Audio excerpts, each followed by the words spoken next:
I just touched down in Dublin from New York after an overnight flight, and I just learned about the MVP announcement at the Garden.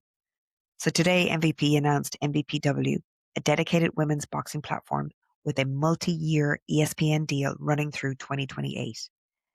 It was held at Madison Square Garden with a host of female talent from Amanda Serrano, Alicia Baumgardner, Holly Holmes, to name a few. On the surface, historic. But I've been sitting with this all day, and the more I look at the strategy, the more questions I have. Not about the fighters, purely about the architecture and the positioning of all of this. Because the question isn't whether women's boxing deserves a platform. You all know I believe it does. The question is, does separating it into its own brand get us closer to equality, or does it build a very expensive ceiling? MVP, Most Valuable Promotions, co-founded by Jake Paul and Akisa Bidarian, launched MVPW today, a standalone global platform for women's boxing. They've secured a multi-year media deal with ESPN, linear and streaming. That's significant because ESPN hasn't been in boxing since their deal with Top Rank ended last year. 3 events are already locked. April 5th in London with Dubois versus Harper. April 17 at MSG with Baumgardner defending her unified title, fighting 12 3-minute rounds, technically the men's rules. And May 30 in El Paso with Stephanie Han versus Holly Holmes in a rematch. The roster is stacked. We've got some great talent across MVP promotion, from Amanda Serrano, Shaniqua Johnson, Ellie Scottney, O'Shea Jones, Ebony Bridges, 43 fighters deep. MVP have been building towards this. We had the Taylor Serrano at MSG in 2022, a complete sellout. And then the trilogy on Netflix hit 74 million global viewers. The data's real. The investment is real. But the strategy? Now this is where it gets complicated. Bidarian has said that there is no functional difference between their male and female athletes, that the gold W is embedded inside the MVP logo itself. But think about what MVPW actually is. It is a separate brand, separate cards, separate identity. If there is no functional difference, why the separate lane? Now MVP is referencing the Caitlin Clark effect. The idea that a breakout star can pull an entire gender-specific league into the mainstream. So their hope is that the rise of women's sport holistically will draw a new fan base into women's boxing. But boxing isn't basketball. WNBA has a structural reason to exist. Men and women don't compete in the same entity. In boxing, the product is already built for integration. Unified cards, shared platforms, same arenas, same broadcast, same night.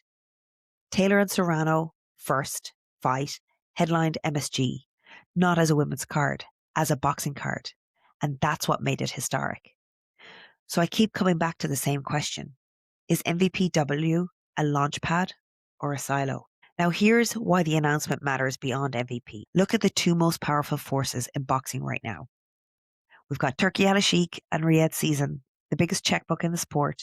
He's been considered the promoter of the year 2 years running, from a host of fights from Fury versus Usyk, Bivol versus Beterbiev, Canelo versus Crawford, the WBC Grand Prix, 128 fighters, 41 countries, 4 weight division, all male. Not to mention the back-to-back Ring Magazine fight cards. They've staged the biggest cards in boxing over the past 2 years.